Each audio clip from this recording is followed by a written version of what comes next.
তো আমরা এখন চললাম বীরচন্দ্রপুরে মন্দিরগুলো ঘুরতে।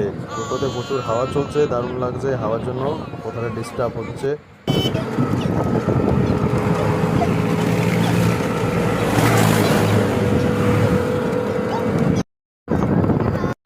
এদিকে পলিউশন নেই, ওইদিকে পলিউশন আছে, ফ্যাক্টরি প্রচুর। এদিকে খালি মাঠ, এদিকে কোনো ফ্যাক্টরি নেই, মাঠ, সব চাষ করছে। টোটোতে প্রচুর আওয়াজ হচ্ছিল, এই জন্য শুনতে পাওয়া যাচ্ছিল না। এখন আমরা এলাম বীরচন্দ্রপুর।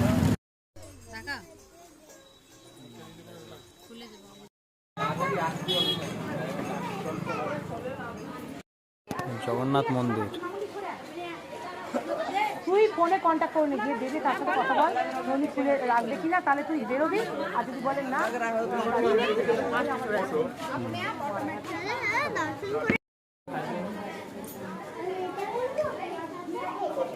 চলো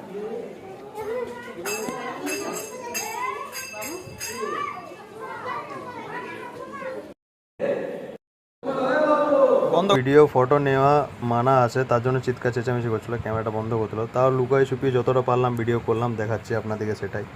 এই মন্দিরগুলো সব নতুন হয়েছে, দারুণ মন্দির, মানে পরিবেশটা ভালো, ওয়েদারটা দারুণ ছিল। আজকের ওয়েদারটা ঘুরবার খুব দারুণ ছিল, ঠান্ডা ঠান্ডা হাওয়া চলছিল টোটোতে আসবার টাইমে, খুব দারুণ ওয়েদার। মন্দিরগুলো খুব ভালো করেছে। আপনারা যারাই তারাপীঠ বীরভূম আসবেন, এই মন্দিরগুলো অবশ্যই একবার ভিজিট করবেন, দেখে যাবেন।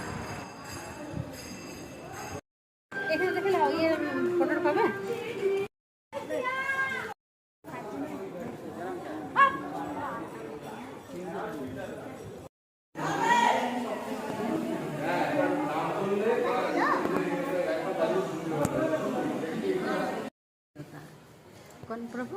কলকি। কালকি। আমরা এখন বীরচন্দ্রপুরের জগন্নাথ মন্দির ও কৃষ্ণ মন্দির ঘুরলাম।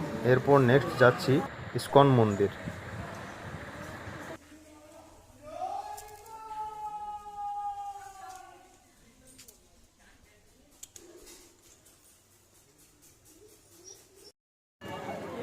এটা বীরচন্দ্রপুরের ইস্কন মন্দির এলাম।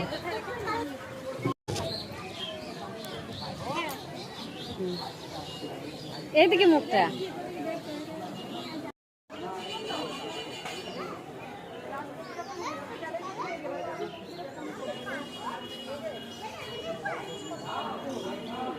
বুড়াটার নাম চলো। এই ইস্কন মন্দিরের ভিতরে ভিডিও ফটোগ্রাফি মানা ছিল। আমার আগে একজন ভিডিও করছিল, ফোনটা কেড়ে নিল।